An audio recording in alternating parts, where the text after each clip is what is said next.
Hello, folks. Welcome to another part in this hybrid zombie shooter tutorial series. We're actually going and expanding more into this quest system, and today we're going to take a look at how to create a notification system that shows up when you pick up a quest. And if you have more than one quest that you're picking up at the same time, I've also created a queue system where it will show you the first quest followed by the second quest instead of all being on top of each other. Again, I try to make it very simple as possible.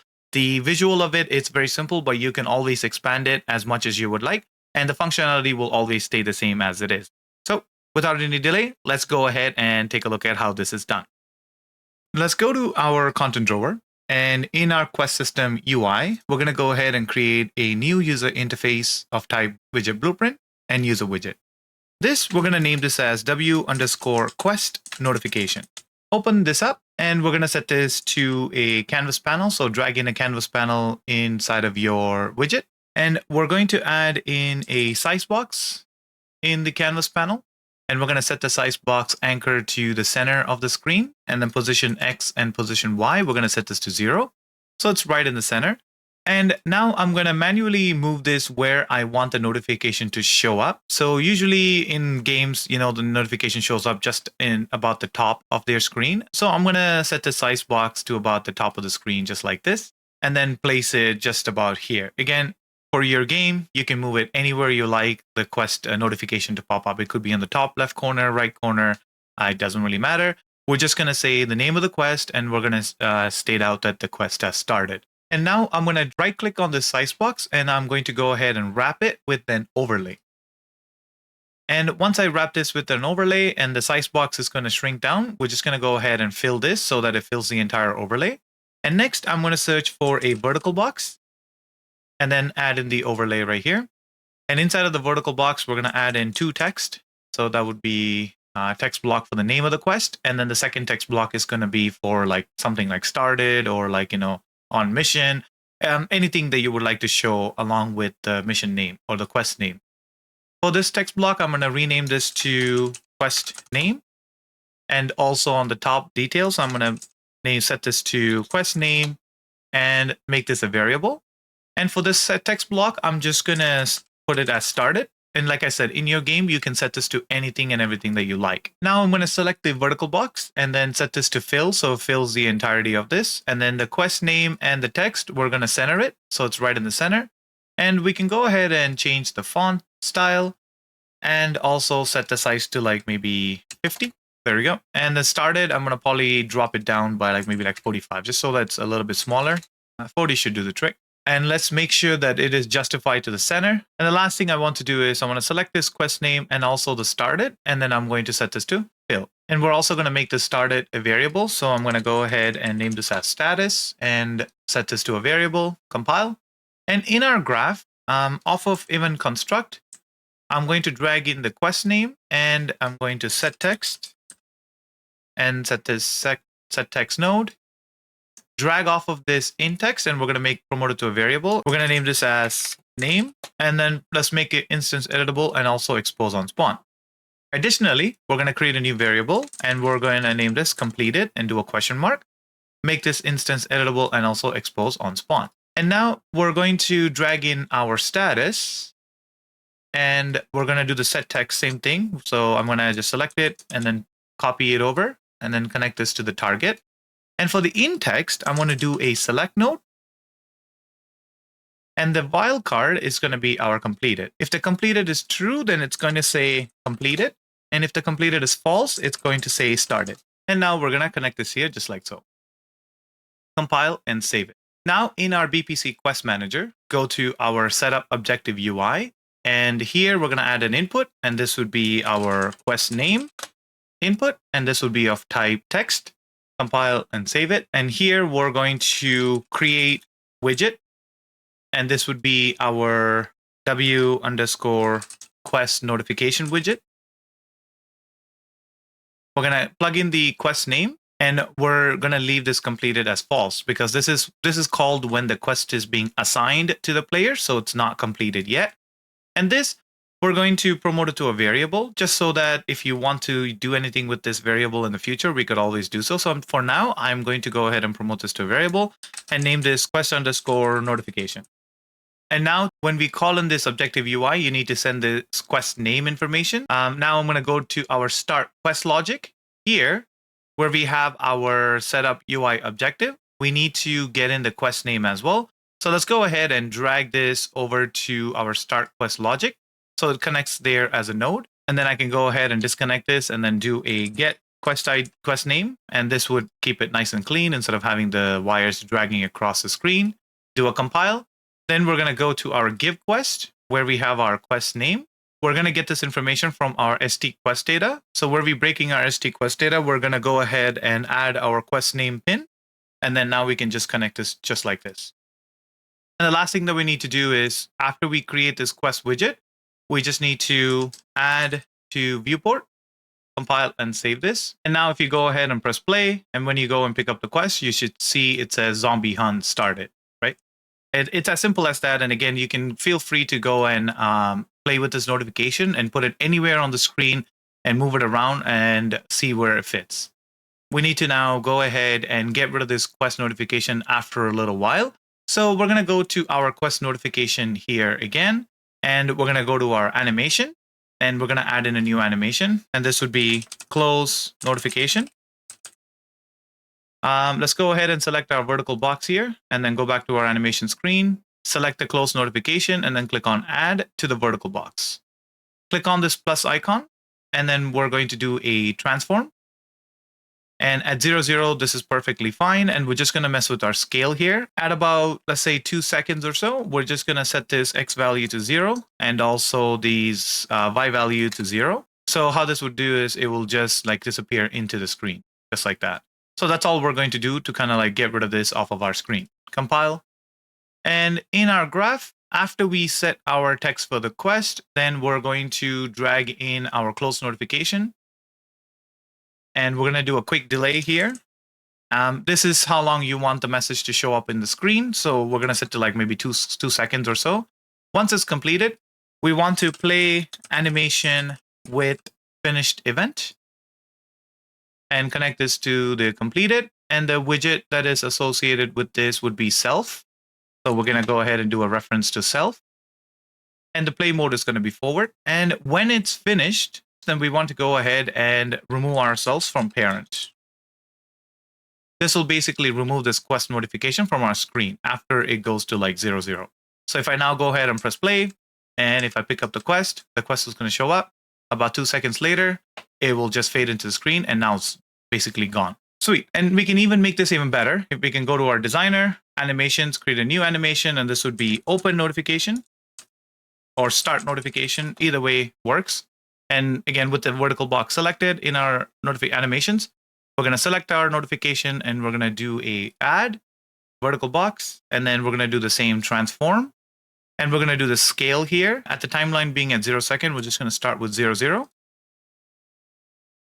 And then at about 1.5 seconds, we're just going to go and make this as 1. So it kind of like, zooms in to the screen. All right. And we're going to go back to our graph, where as soon as the event is being constructed, it's going to set all of this information. Then we're going to drag in our open notification, and we're going to play animation with finished event. So let me move this out of the way a little just to make some room, and connect this finished to the delay, not the execution here, just the finish node here. And the widget that we're going to focus is going to be our self. So in game, now this, if I go ahead and touch this NPC, it's going to pop in. Wait about 2 seconds or so, and then it's going to pop out.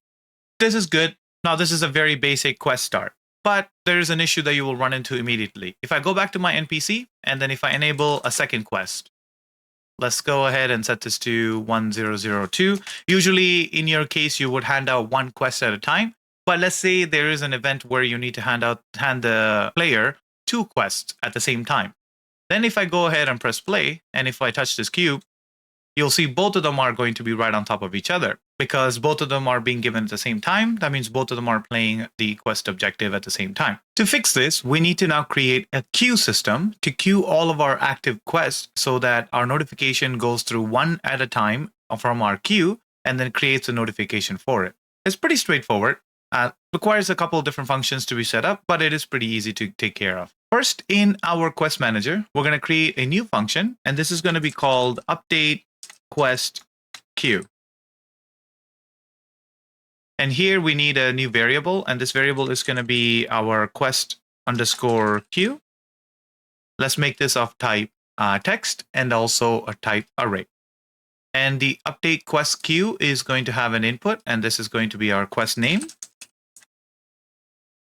And this would be of type text as well. So in our update quest queue, we're going to drag in our quest, and we're going to do an add, and we're going to add in our quest just like this. And the next variable that we need to create here is notification active. So this is a Boolean that's going to be true if the notification is already on the screen. And if it is not on the screen, then we're going to make this false. So we're going to drag in this is notification active Boolean, and then we're going to do a branch and connect this to the execution pin. And if the notification is already active, then we're not going to do anything. We're just going to wait. But if it is not active, then we want to go ahead and show our next quest, right? So we're going to go to our function and then create a new function for show next quest notification. Back in our update queue, we can go ahead and drag this show next quest notification. So now in our show next quest, we're going to first check to see if our array is empty. If our quest queue is empty, there's a handy note named isEmpty, and it's going to check to see if this array has anything inside of it. And if the array is empty, then we're going to go ahead and just return this function and close it off. That means we don't need to do anything, and we can close off the entire function here. However, if the array does contain something, we're going to drag in our isActive notification and then connect it to the false and then set this to true. And here we want to now go ahead and create our quest widget. So back in our setup objective UI, we're going to go ahead and copy or cut this whole thing out. We don't need it here anymore. And we're just going to paste it in here. And then connect this to the create widget. And for the quest name, we're going to drag in our quest queue, and we're going to do a get. And we can do a get copy. That's perfectly fine. And we're going to get a copy of 0. We want to get the first quest in our quest queue. The reason why we are doing the first quest is once we're done showing the quest in our queue, let's say there's 2 quests, we're going to show quest number 1. And then once that quest number 1 is shown on the screen, then we're going to get rid of that quest number 1. So automatically quest number 2 will now become quest number 1. So that's why we are going to go and only show the first quest that's in our queue. So I'll show you how all of that is done. And we're going to just add this to the viewport. And back in our setup objective UI, we're going to drag in our update quest queue and also plug this quest name in there. One more thing, let's keep this completed as false all the time, because this is only going to be called when a brand new quest is given to the player. So this completed should be false at all times.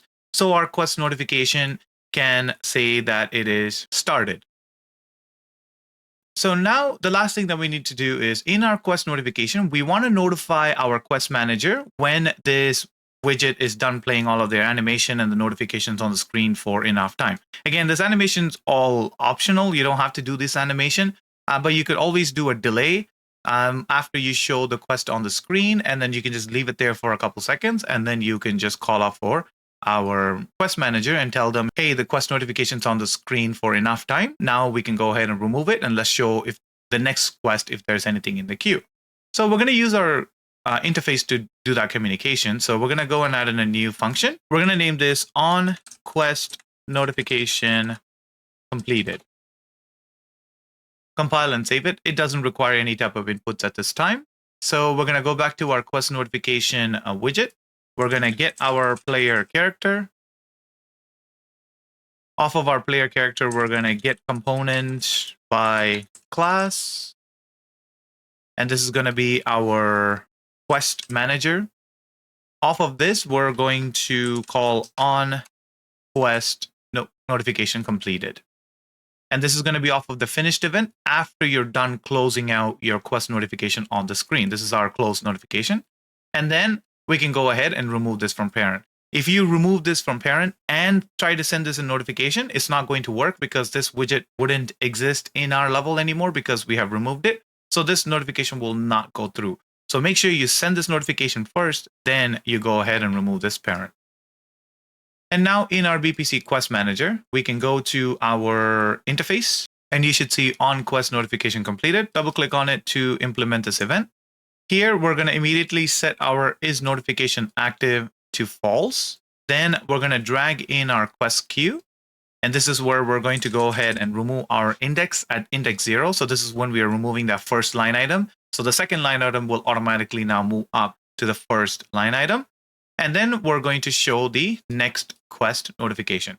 And in our show next quest notification, we already have the function to return it if the quest queue is empty. So let's go ahead and press play. I do still have the 2 quests here from our NPC.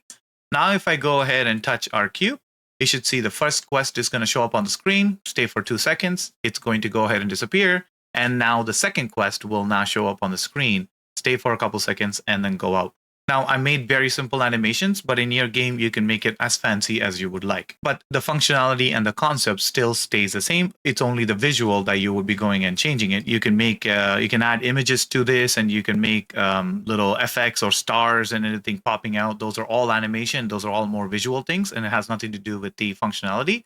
As long as you finish all of the animation here, and then you call in the quest notification at the very end of it, everything should work fine. But also in your game, if you're truly building this out, then you want to look at only handing out the player 1 quest at a time, just to keep everything nice and easy for the processing system, right? We don't want to hand out like 100 quests at a time, and then this queue is going to be just overloaded, and this is going to have a lot of drawbacks in your game. So try to hand out maybe 1 or 2 at a time, but ideally 1 at a time will do the trick. I've showed you the function just in case you do want to show 2, right? We do have the freedom to make whatever we want, so I want to give you that freedom here through this notification system. That's all I wanted to show you today. It's a very quick video, short, but I do want to show you this quest notification on your screen. In our next video, we'll take a look at more quest functionality and keep building on the system. Thank you again for stopping by. Hit that like button if you like this video, and I'll catch you all in the next one.